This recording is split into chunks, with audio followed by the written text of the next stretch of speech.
جی اگلا سوال ہے شیخ محترم، ایک سوال بہت مرتبہ سامنے آتا ہے طلاق کو لے کر کے، ایک مجلس کی 3 طلاق ایک واقع ہوگی یا 3 واقع ہوگی؟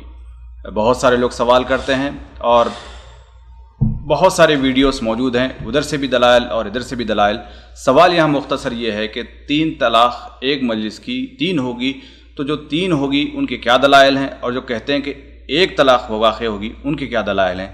تھوڑا واضح فرما دے تاکہ سامعین کو فائدہ ہو۔ دیکھیے اب اس سلسلے میں بڑی لمبی گفتگویں ہو چکی ہیں، اب مزید اس میں کہنا بالکل تحصیل لا حاصل ہے، اس پر میں کچھ مزید نہیں کہہ سکتا۔ اب ظاہر البتہ یہ ہے کہ جو لوگ یہ کہتے ہیں کہ ایک مجلس کی 3 طلاق ایک واقع ہوگی، ان کی سب سے اہم دلیل حضرت عبداللہ ابن عباس رضی اللہ تعالی عنہما کی وہ حدیث ہے جو صحیح مسلم وغیرہ میں، سنن ابو داود میں بالکل صراحت کے ساتھ ہے کہ آپ صلی اللہ علیہ وسلم زمانے میں حضرت ابوبکر کے، حضرت عمر کے ابتدائی زمانے میں ایک مجلس کی 3 طلاق ایک ہوا کرتی تھی، لیکن حضرت عمر رضی اللہ تعالی عنہ نے کہا کہ ایک ایسی چیز جس کے بارے میں اللہ تعالیٰ نے انہیں رخصت دی تھی، آسانی رکھی تھی، لوگ اس کا ناجائز فائدہ اٹھانا شروع کر دیے، تو میں اگر کسی نے کیا تو میں ایک مجلس کی 3 طلاق کو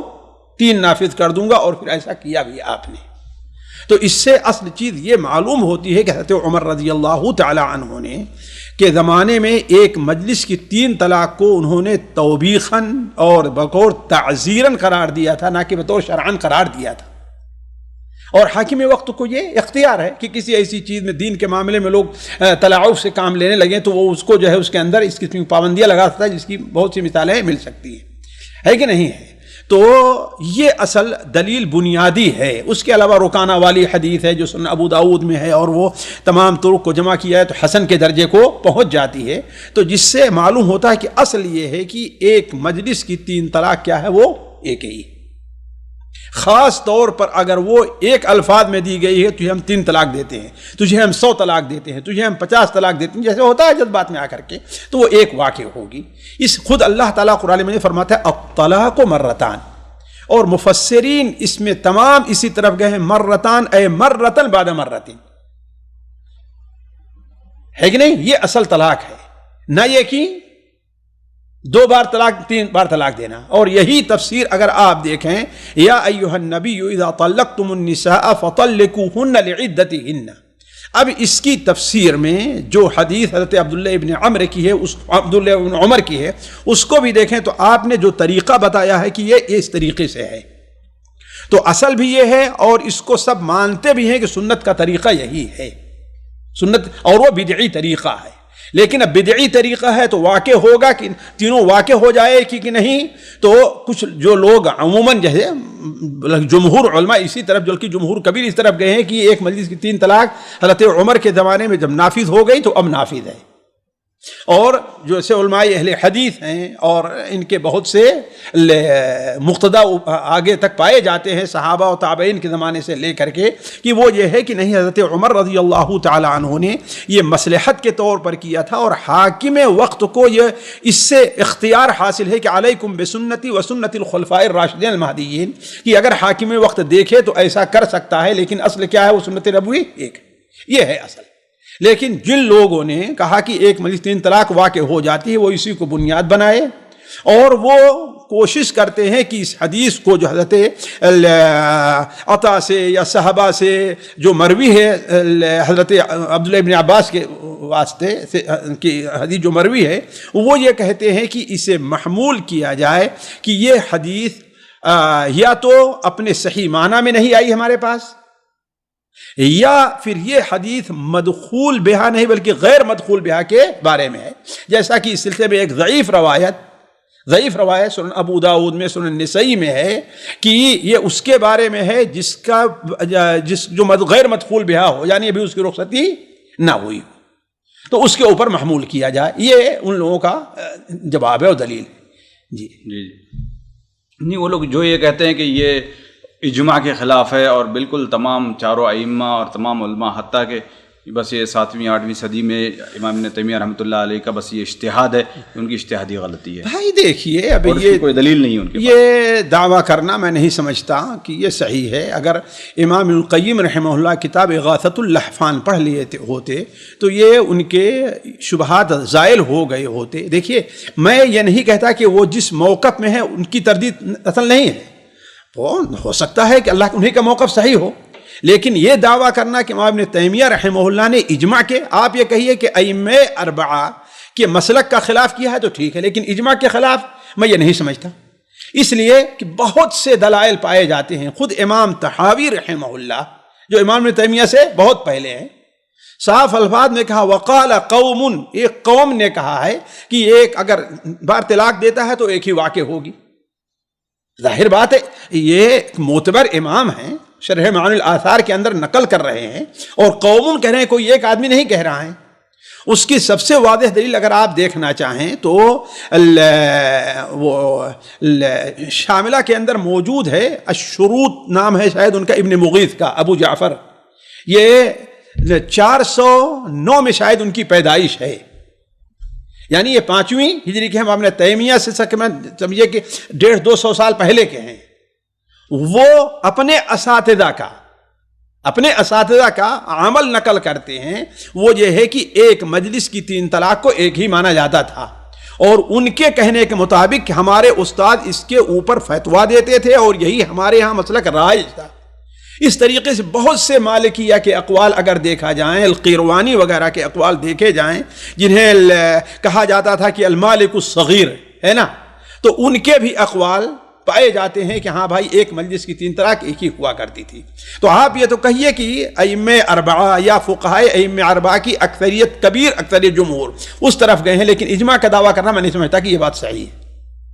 جی امام ابن تیمیہ رحمۃ اللہ علیہ کی دلیل کیا تھی سر کہ ایک طلاق؟ یہی حضرت عبداللہ ابن عباس کی حدیث. اور اصل کیا ہے؟ اصل طلاق ایک دینا ہے، باقی چیز بدعی ہے. نہیں، اس میں حدیث یعنی ایسے ہے کہ یعنی 3 طلاق ایک سمجھی جاتی تھی، تو یہاں پر یہ بھی دلیل کہاں 3 طلاق ہے؟ ایک سمجھ نہیں، 3 طلاق 3 سمجھی جاتی تھی، ایک سمجھی جاتی تھی. جی جو حدیث ہے کہ 3 طلاق ایک سمجھی جاتی جی. تو اسی معنی کی صحیح مسلم کی روایت سامنے پیش کی جاتی ہے کہ اسی معنی کے آتی ہے کہ جابر بن عبداللہ رضی اللہ تعالیٰ فرماتے ہیں کہ متع نبی کریم صلی اللہ علیہ وسلم کے زمانے میں اور حضرت ابوبکر کے زمانے میں جائز سمجھا کرتے تھے، حضرت عمر نے اس کو منع کیا. ہاں لیکن ذرا آپ غور کریں، دونوں صیغوں کے اندر فرق ہے. حضرت عمر نے کہا کہ ایک ایسی چیز جس میں لوگوں کو آسانی تھی اور لوگ اس میں کیا کرنے لگے، اس کا غلط فائدہ اٹھانے لگے، لہذا ہم ایسا کریں گے. اور خود متعہ کے بارے میں خود حضرت عمر نے کہا، وہیں الفاظ حضرت عمر کے ہیں کہ متعہ حرام ہے اور اللہ کے رسول صلی اللہ علیہ وسلم نے حرام قرار دیا ہے. اصل میں اس میں شبہات جو ہوا ہے وہ یہ ہے کہ حضرت ابوبکر کے زمانے میں کچھ لوگ کرتے، اس کی وجہ کیا ہے کہ سنیے، پہلے میری بات سن لیے تو اعتراض کیجئے کہ حضرت ابوبکر کے زمانے میں کیا، اس لیے کہ متعہ کے اوپر بہت سے دور گزرے ہیں. متعہ پہلے حلال تھا، پھر حرام ہوا، پھر حلال، پھر حرام ہوا، حتیٰ کہ فتح مکہ، عام اوتاس اور حجۃ الوداع کے موقع پر آپ صلی اللہ علیہ وسلم نے اس کے قیامت تک حرام ہونے کا کیا کر دیا؟ حکم لگا دیا. اب ظاہر بات ہے یہ آخر کی بات تھی، ہو سکتا ہے کہ بعض لوگوں کو یہ چیز معلوم نہیں تھی تو یہ کرتے رہے ہیں، نہ یہ کہ حضرت ابوبکر عمر کی اجازت سے کرتے رہے ہیں. حضرت ابوبکر عمر اور طلاق کے بارے میں صیغے بالکل مختلف ہیں. حضرت عمر نے کیا کہا کہ ایک ایسی چیز جس میں لوگوں کے لیے آسانی تھی، اور اس میں کیا ہے، حضرت عمر نے کہا کہ اس کو اللہ کے رسول نے حرام قرار دیا تھا، اس کو حرام قرار دیا ہے. اور اسی لیے دیکھیے اس کے اوپر آ کر کے بعد میں علماء اہل سنت و جماعت کا اجماع ہو گیا کہ متعہ کیا ہے، ناجائز ہے، لیکن اس کے بارے میں اجماع نہیں ہو. تو دونوں جو حدیثیں ہیں ان کے عموم کو بھی تو دیکھیے آپ. نہیں، اس سے جو دلیل لی جاتی ہے کہ صحابی کی سمجھ تھی وہ نبی کی سمجھ نہیں تھی، یہ اس کا کیا بھائی یہ کہاں ہے؟ حضرت عمر کے الفاظ تو دیکھیے نا کہ ایک ایسی چیز جس کو اللہ، جس میں لوگوں کے لیے آسانی تھی کہ ایک مجلس کی 3 طلاق کو ایک ہی ہے. جو مشہور عبداللہ ابن عباس کی، وہ کیا ہے؟ تو وہی ہے، حضرت عباسی کی حدیث ہے کہ ایک مجلس کی 3 طلاق حضرت اللہ کے رسول زمانے میں ایک مانی جاتی تھی، ایک مانی حدیث کیا مانا ہے کہ لوگ مانتے تھے؟ یہ نہیں کہا کہ لوگ مانتے تھے، کہا ایک مانی جاتی تھی، گویا یہ شریعت تھی حضرت ابوبکر کے زمانے میں، حضرت عمر کے زمانے میں، لیکن حضرت عمر نے کیا کہا کہ ایک ایسی چیز جس میں لوگوں کے لیے اللہ نے آسانی رکھی تھی، اس کا لوگ غلط فائدہ اٹھانے لگے، لہذا اگر اب مجھے ایسی خبر ملی تو میں 3 طلاق کو 1 ہونے کو حکم دے دوں گا۔ تو دونوں کے سیگے قطعاً مختلف ہیں، اس میں امکان ہے غلطی کا کہ ہاں جن کو یہ خبر نہیں پہنچی تھی کس کی متعہ کے حرمت کی، وہ لوگ کرتے تھے۔ کہا قطعاً مختلف ہے، جی ہاں قطعاً مختلف ہے، قطعاً بولیں گے مکمل مختلف ہے، قطعاً کا یہی معنی ہے نا، یعنی بالکل واضح اور قطعی فیصلہ یہ ہے کہ مختلف ہے، جی ہے کہ نہیں؟ جی وہ مختلف ہے، اس سے نہیں اس پر قیاس کیا جا سکتا۔ جی تو اس میں یہاں پر اور ایک بھی جو اشکال پیش کرتے ہیں، جیسے کہا آپ نے کہا کہ حضرت عمر رضی اللہ تعالیٰ عنہ کا یہ فیصلہ ہے، جی اس پہ کہتے ہیں کہ حضرت عمر رضی اللہ تعالیٰ عنہ کا یہ فیصلہ نہیں تھا، بلکہ انہوں نے نبی کریم صلی اللہ علیہ وسلم کا جو فیصلہ تھا اس کو نافذ کیا۔ اگر فیصلہ اگر حضرت عمر کا تھا تو یہ تو دین میں تحریف ہوئی۔ دین میں تحریف نہیں ہے، حاکم وقت کو یہ اختیار ہے، بعض چیزیں جس کا لوگ غلط فائدہ اٹھانے لگیں حاکم وقت اس کے اوپر پابندی لگا سکتا ہے، اور یہ حکم نہیں کہا کہ میں کہتا ہوں یہ شریعت ہے۔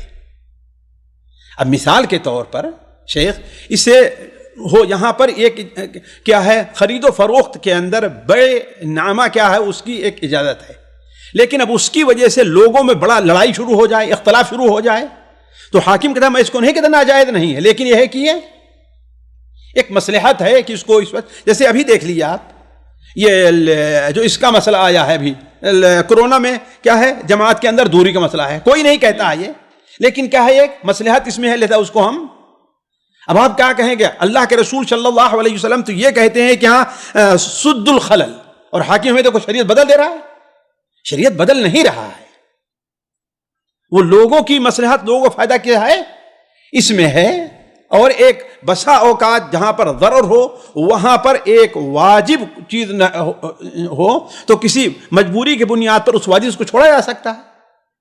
یعنی حاکم وقت کو یہ اختیار ہے کہ حلال کو حرام اور حرام کو بھائی حلال کر دے۔ اولا عام حاکم نہ لیجیے، علیکم بسنتی و سنت خلفائے الراشدین، حضرت عمر کے بارے میں ان لوگوں کے بارے میں فرمایا ہے، تو ان کو آج کے دوسرے حکام کے اوپر یہ تھوڑی حکم لگ جائے گا۔ اس لیے ہم نے کہا کہ اگر حاکم، کوئی اور ایسی مثال ملتی ہے؟ بالکل ملتی ہے، لیکن وقت میرے ذہن میں نہیں ہے مثال، میں ایک بار تلاش کرنے لگا تو مجھے بعد مثالیں ملی کہ حضرت عمر رضی اللہ عنہ ایسا کیا اور چیزوں کے بارے میں، اور احناف اس کو نہیں قبول کرتے۔ مثال کے طور پر دیکھ لیجئے احناف جو ہے، اور بسر دست آگے مثال، حضرت عمر رضی اللہ تعالی عنہ حج تمتع سے منع کرتے تھے، حج تمتع سے تھے حضرت عمر، لیکن احناف مانے کے منع کرتے تھے، ناجائز ہے۔ وہ بعد میں اس کو کہا کہ میں یہ نہیں کہتا کہ یہ ناجائز ہے، اسی لیے حضرت عبداللہ ابن عمر نے کہا کہ میں اپنے باپ کی بات مانوں کہ اللہ کے رسول کی بات مانوں تمتع کے بارے میں، ہے کہ نہیں؟ حضرت عمر نے اس کا کہا میں نہیں کہتا، لیکن میں یہ چاہتا ہوں کہ لوگ اس حرم کے احترام کو باقی رکھیں اور ہر نسک کے لیے اپنے ہی گھر سے مستقل اس کے لیے سفر کریں، نہ کہ ایک سفر میں دونوں نپٹا دیں۔ تو یہ تو ایسا ہو سکتا ہے، اور بھی بہت سی مثالیں ہیں، لیکن وقت اور میرے ذہن میں نہیں ہے۔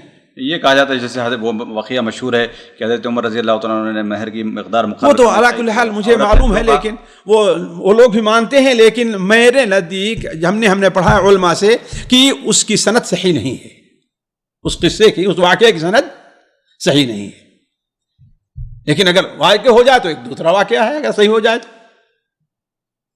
نہیں، صحیح ہو جائے وہ تو رجوع کر لیا نا حضرت عمر رضی اللہ عنہ نے، لیکن اگر صحیح ہو جائے تو مطلب یہ ہوا کہ یعنی ایک چھوٹی چیز حضرت عمر نے رجوع نہیں کیا، حضرت عمر نے کہا کہ رجوع کیا، حضرت عمر نے کہا کہ تمام فقیہ، حضرت عمر ایک عورت فقیہ ہے بس، لیکن رجوع کہاں کیا اپنے قول سے؟ وہ تو اس کی تعریف کی، اس کی جرأت کی تعریف کی اور اس کی تعریف کی، نہ کہ رجوع کیا حضرت عمر نے، حضرت عمر نے رجوع نہیں کیا، اس نہیں رجوع کیا۔ جی اولا تو وہ قصہ ہی جو ہے وہ محل نظر ہے۔ جی اسی کے اندر اور ایک دلیل پیش کی جاتی ہے، اور ایک جو حدیث پیش کی جاتی ہے، اس کا کیا جواب مل سکتا ہے شیخ محترم کہ حضرت ویمر اجلانی رضی اللہ تعالیٰ عنہ طلاقی کا مسئلہ لے کر آئے ہیں آپ؟ کیا حضرت جی بہت سارے جو اشکالات ہیں میرے پاس میں بلا سامنے اس کو آپ کے اسی مجلس میں دیکھیے حضرت عویمر العجلانی جن کا اس کا مسئلہ ہے وہ لعان کا ہے. اصل چیز تو یہ ہے کہ وہ حدیث جس میں یہ کہا جاتا ہے طلق ثلاثا من غیر ان یأمرہ النبی صلی اللہ علیہ وسلم، پوری حدیث کی بور تو غور کریں، ہے کہ نہیں؟ اللہ کے رسول کے حکم دینے سے پہلے انہوں نے طلاق دے دی، اور یہ حضرت سہل ابن سعد کی ہے، جبکہ حضرت عبداللہ ابن عمر کی روایت ہے ففرق بینہما، اللہ کے رسول صلی اللہ علیہ وسلم نے ان کے درمیان تفریق کر دی، یعنی طلاق کی ضرورت ہی نہیں. وہ تو دوسرا واقعہ ہے نہیں، وہی واقعہ ہے، اسی واقعے کی دو جی روایتیں، اسی واقعے کی. اسی لیے حنابلہ کا، شافعیہ کا، مالکیہ تینوں اس طرف گئے ہیں کہ لعان کے بعد طلاق کی ضرورت نہیں ہے، صرف احناف گئے ہیں کہ طلاق کی ضرورت ہے. تو صرف اس جو جملے سے وہ پکڑتے ہیں وہاں پر کہ اللہ کے رسول میں اگر اس کو اپنے نکاح میں رکھوں اب اس کے بعد، ہاں تو یہی تو، اس لیے کہ وہ یہ بسا اوقات دیکھیے آدمی ہوتا ہے جذباتی رہتا ہے، یعنی کسی طریقے سے بالکل ہم اس کو ختم کرنا ہے، تو وہ موقف رہا ہے حضرت کس کا؟ عمر العجلانی کا. ورنہ خود سوچئے آخر لعان کا فائدہ کیا ہوا؟ اگر اب طلاق دینے کی ضرورت ہے لعان کا فائدہ کیا ہے؟ اصل لعان جب جانتے ہیں کہ لعان کی تفریق جو ہے وہ طلاق کے مقابلے میں اقوی اور اشد ہے، یعنی وہاں پر وہ صحابی یہ نہیں سمجھ رہے تھے کہ ابھی تک میرے نکاح جی ابھی تک میرے نکاح میں ہے، نہیں سمجھ رہے تھے، نہیں سمجھ رہے تھے، نہیں وہ سمجھ رہے تھے کہ میرے نکاح میں ہے، تبھی تو انہوں نے طلاق دے دیا. حالانکہ اللہ کے رسول صلی اللہ علیہ وسلم نے یہ کہنے کا مطلب یہ ان کا اپنا اجتہاد تھا نا کہ اللہ کے رسول کا حکم تھا تم طلاق دو. حضرت عبداللہ ابن عمر کیا ہے فرق بینہما، اللہ نے تفریق کرا دی. تو اسی لیے ائمہ ثلاثہ کا موضوع اس سلسلے میں حضرت عبداللہ ابن عباس کی جو سنن ابو داؤد وغیرہ میں ہے اس سے پتہ چلتا ہے کہ اللہ کے رسول صلی اللہ علیہ وسلم نے ان کے طلاق دینے سے پہلے ہی تفریق کرا دی تھی. ایک چیز. دوسری چیز، اگر یہ مانا جائے تو ذرا آپ غور کریں، احناف کے ہاں ایک مجلس کی 3 طلاق یہ گناہ کبیرہ ہے، یہ گناہ ہے. تو اللہ کے رسول نے منع کیوں نہیں کیا ان کو کہ نہیں تم 3 طلاق کے ساتھ نہ دو؟ حالانکہ آپ شارع بن کر کے آئے تھے نا. آپ صلی اللہ علیہ وسلم خاموش اس لیے ہوئے کہ ایک تو جذباتی تھے، دوسرے وہاں اس کا موقع محل ہے ہی نہیں اب طلاق کا. اسی لیے امام بخاری رحمہ اللہ حدیث پر باب باندھا ہے، باب من اجاد الطلاق ثلاثا، جیسے شافعیہ کا مسئلہ ہے، باب اس بیان میں کہ ایک ساتھ 3 طلاق دینا جائز ہے کہ نہیں ہے. اور احناف کے نزدیک کیا ہے؟ وہ ناجائز اور حرام ہے. تو یہ حدیث خود احناف کے جو ہے وہ خلاف ہے، اس لیے کہ اگر حرام، اگر طلاق وہاں پر ہوتی ہے کہ نہیں، تو اللہ اگر یہ ناجائز ہوتا تو اللہ کو منع فرماتے کہ نہیں منع فرماتے؟ احناف کے نزدیک طلاق بدعی ہے یہ اور حرام ہے، تو آپ منع فرماتے نا. آپ کا خاموش رہنا کیا مانا ہے کہ گویا کہ جائز ہے، یعنی 3 طلاق ایک ساتھ دینے کا. ہاں لیکن نہیں مانتے ہیں احناف اس کو کہ یہ جائز ہے. تو اصل یہ ہے کہ آپ کی خاموشی اس لیے تھی کہ تفریق ہو گئی تھی، وہ جو ہے وہ سمجھتے نہیں تھے، اس لیے آپ صلی اللہ علیہ وسلم خاموش ہو گئے کہ اس کا کوئی موقع محل ہی نہیں ہے. تو پھر اس سے دلیل لینا بھی یہ جائز نہیں ہے نا. کیسے دلیل لی جا سکتی ہے؟ کہاں ہم دلیل لے رہے ہیں؟ جب وہ چیز کوئی چیز جیسے آپ نے بتایا کہ امام بخاری نے بھی دلیل لی، تو امام بخاری صرف اس طرف گئے وجہ سے گئے ہیں کہ طلاق اس لیے کہ اگر ناجائز ہوتی ہے نا اللہ کے رسول مجلس میں تو ایسا نہ کرتے. لیکن ہم یہی کہتے ہیں جیسے ائمہ ثلاثہ کہ اس کا وہاں پر موقع محل نہیں تھا، اس لیے خاموش ہو گئے. جی جی. تو دوسری روایت کہیں ایسے ثابت ہوتی ہے کہ جس سے صراحتاً کے لعان سے کے بعد طلاق کی ضرورت نہیں ہے؟ لعان اسی حدیث حضرت عبداللہ بن عمر وغیرہ کی جو روایت ہے اس میں صاف ہے کہ فرق بینہما، الگ تفریق کر دی ان دونوں کے درمیان. اور حضرت عبداللہ ابن عباس رضی اللہ تعالیٰ عنہ اگر مجھ سے بھول نہیں تو شاید ان کے سنن ابو داؤد وغیرہ میں روایت ہے کہ ان کی تفریق بغیر طلاق کے ہو گئی تھی، تفریق دونوں میں بغیر طلاق کے ہو گئی. اسی قسم کی جو دوسری حدیث آتی ہے جہاں پر یہ الفاظ آتے ہیں کہ فرق بینہما، اللہ کے رسول صلی اللہ علیہ وسلم نے دونوں کے درمیان تفریق کرا دی، وہاں پر یہ دلیل لی جاتی ہے کہ چونکہ وہاں پر لعان نہیں ہوا تھا لہذا. کہاں ہے یہ؟ کون سی حدیث ہے یہ؟ دوسری اور کوئی ایسی واللہ میرے علم میں نہیں ہے کہ جی. تو وہ جو فتوے جو حضرت عبداللہ ابن عباس رضی اللہ تعالیٰ عنہما کے جو فتوے ہوا کرتے تھے، کہا کہ 2 فتوے یعنی آپ کبھی ایک کو ایک اور تین کو ایک اور تین کو تین بھی کے فتوے دیا کرتے تھے. ہاں تو اس کی ایک وجہ ہو سکتی ہے کہ حضرت عبداللہ ابن عمر نے جب اصل کو دیکھا عبداللہ ابن عباس نے تو اصل فتویٰ دیا.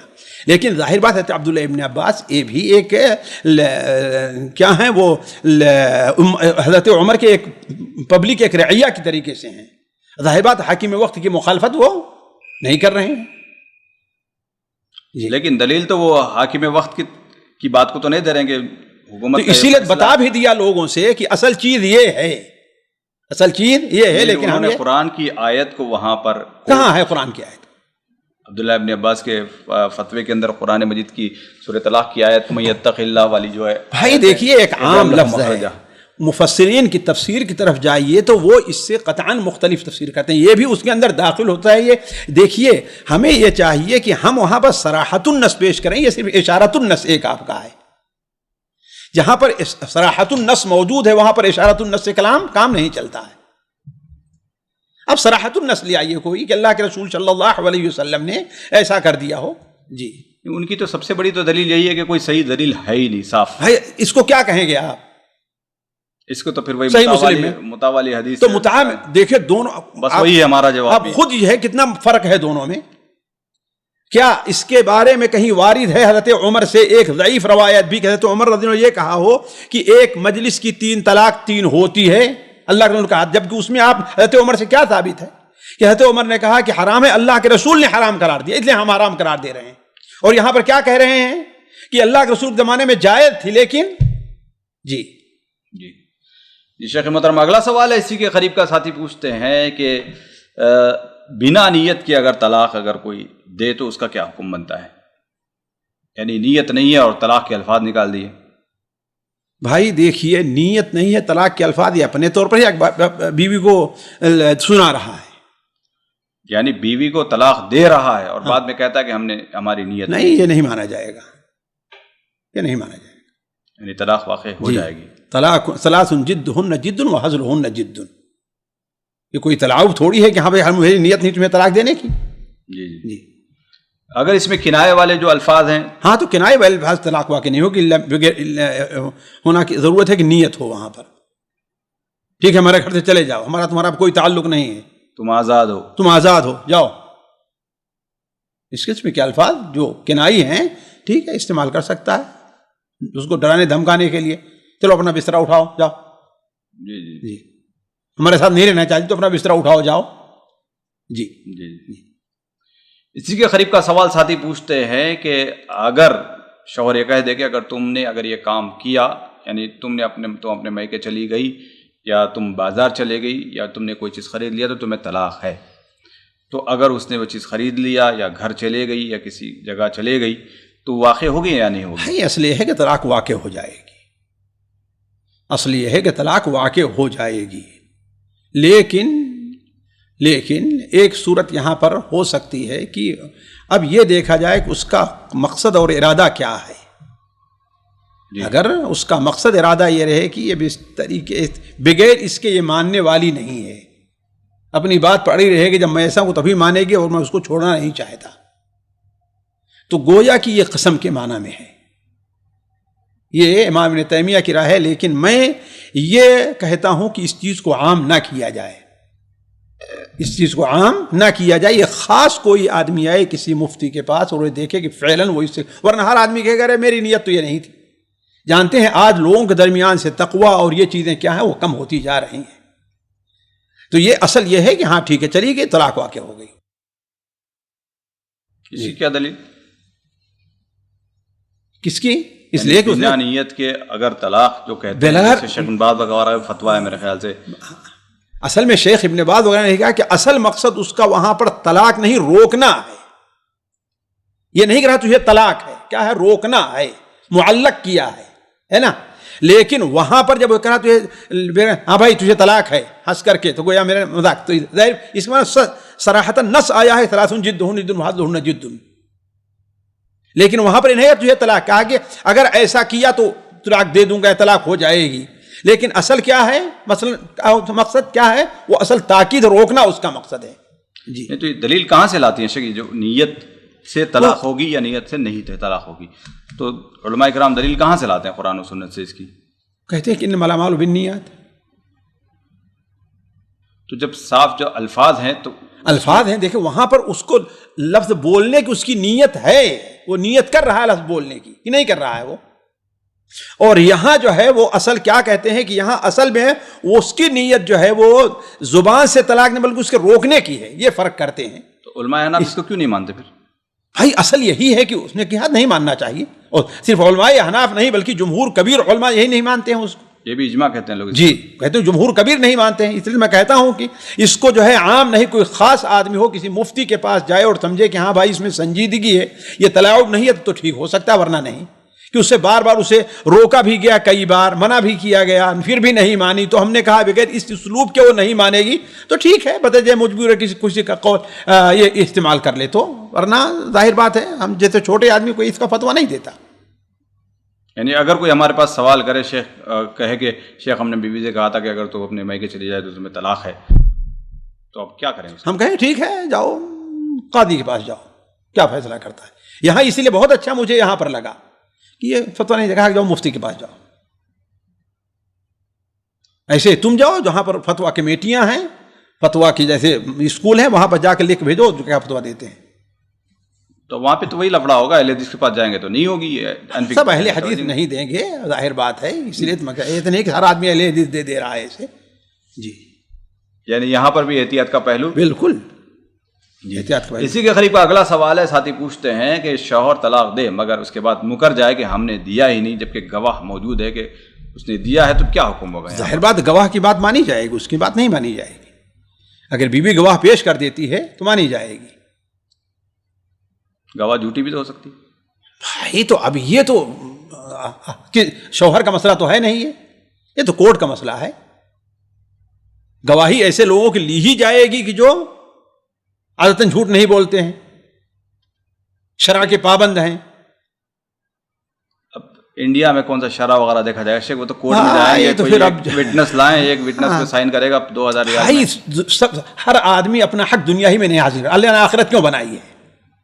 کیوں بنائی آخرت؟ اس طریقے سے کوئی پلان کر دے تو طلاق واقع ہو جائے گی. بھائی طلاق نہیں، یہی تو وہاں پہ جائے گا، کورٹ کے پاس فیصلہ جائے گا نا. تو صحیح بات، وہ تو کورٹ بظاہر فیصلہ، خود اللہ کے رسول صلی اللہ علیہ وسلم کا یہ فرمان ہے کہ میرے پاس لوگ اپنا کیس لے کر کے آتے ہیں، لعل بعضکم الحن من بعض بحجتہ، ہو سکتا ہے اپنی حجت دوسرے زیادہ پیش کر سکتا ہے، تو میں ظاہر کے ساتھ فیصلہ کروں گا، لیکن میرا یہ فیصلہ حلال کو حرام، حرام کو حلال نہیں کرے گا.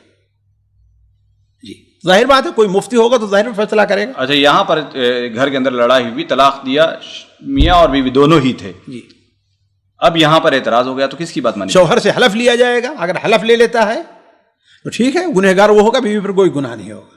بھلے سے بیوی حلف لے لے، بیوی حلف لے کیوں؟ یعنی وہ بھی کہے گا قسم کے انہوں نے دیا. ہاں بھلے سے اس پر قسم نہیں، اس پر گواہ پیش کرنا ہے. البتہ یہ ہے کہ اسے ڈرایا جائے گا، دھمکایا جائے گا کہ دیکھو یہ جو ہے وہ حلال حرام کا مسئلہ ہے، کوئی نہیں ہے نا. اللہ کے خوف سے، جیسے اللہ کے رسول صلی اللہ علیہ وسلم لعان کے موقع پر لوگوں کو ڈرایا دھمکایا کرتے تھے. اگر کوئی گواہ نہیں ہے تو بیوی کے لیے ضروری ہے، بھلے سے اس نے اپنے کان سے طلاق کے الفاظ سنے ہوں، پھر بھی اس کے ساتھ رہنا ضروری ہے. اگر ہاں فیصلہ ہو جاتا ہے تو ٹھیک ہے، وہ کہتا ہے میں طلاق دیا ہی نہیں تم کو، تو اس کے اوپر کوئی گناہ نہیں ہے. بیوی پر کوئی گناہ نہیں ہے عورت پر. اسی کے قریب کا سوال ساتھی پوچھتے ہیں کہ طلاق کے الفاظ کا بیوی کو سننا ضروری ہے یا نہیں؟ نہیں، شوہر کا زبان سے کہنا یا لکھ کر کے اس کے پاس بھیج دینا، اگر نہ بھی پہنچے پھر بھی طلاق ہو جائے گی. اس لیے شوہر طلاق کا مالک ہے، بیوی کو سننا ضروری نہیں ہے. یعنی ہر جگہ کا دو کا ہونا ضروری ہوتا ہے. یہ کہاں ہے دو کا ہونا؟ اب یہ طلاق کہتے کہ نکاح کے بارے میں میں نے فلاں سے نکاح کر لیا تو نکاح ہو جائے گا. بھائی یہ اس لیے کہ اس میں اس کی رضا مندی، لیکن طلاق میں اس کی رضا مندی نہیں ہے. طلاق خالص شوہر کا حق ہے. جی اس میں اگر غصے میں، اگر تنہائی میں اگر کوئی زور سے کہہ دے کہ جا میں نے تمہیں طلاق دے دیا تو اس کی طلاق ہو گئی. بالکل ہو گئی ہے. تو اس کو کسی نے سنا ہی نہیں. بھلے سے نہیں سنا ہے، لیکن اس نے تو سنا، اس کا رب تو سنا ہے نا. کمال ہے، آپ لوگ ایسی بات چیزیں جو ہے پیش کرتے ہیں جو کوئی قابل قبول نہیں ہے. شیخ اصل وہ مالک ہے اس کا، وہ اگر گالی دے اپنی زبان سے، کوئی سنے نہ سنے کسی کو، تو گناہ ہوگا کہ نہیں گناہ ہوگا؟ یعنی متفقہ فیصلہ ہے یہ. میں تو یہی سمجھتا ہوں متفقہ فیصلہ ہے، میرے سامنے نہیں کوئی اختلاف اس کا. یعنی بعض لوگ کہتے ہیں کہ نہیں گواہ ہونا چاہیے، گواہ کے سامنے طلاق نہیں گواہ علماء اہل سنت و جماعت کے نزدیک متفقہ طور پر گواہ کا ہونا یہ مستحب ہے، واجب نہیں ہے. جی سامعین کرام، ہمارے علمی اور عوامی دروس اور سوال و جواب کی مجلسوں سے آپ خود بھی مستفید ہوں اور اپنے دوست و احباب کے ساتھ بھی شیئر کریں. عین ممکن ہے کہ آپ کے شیئر سے کسی کی اصلاح اور آپ کے لیے صدقہ جاریہ بن جائے.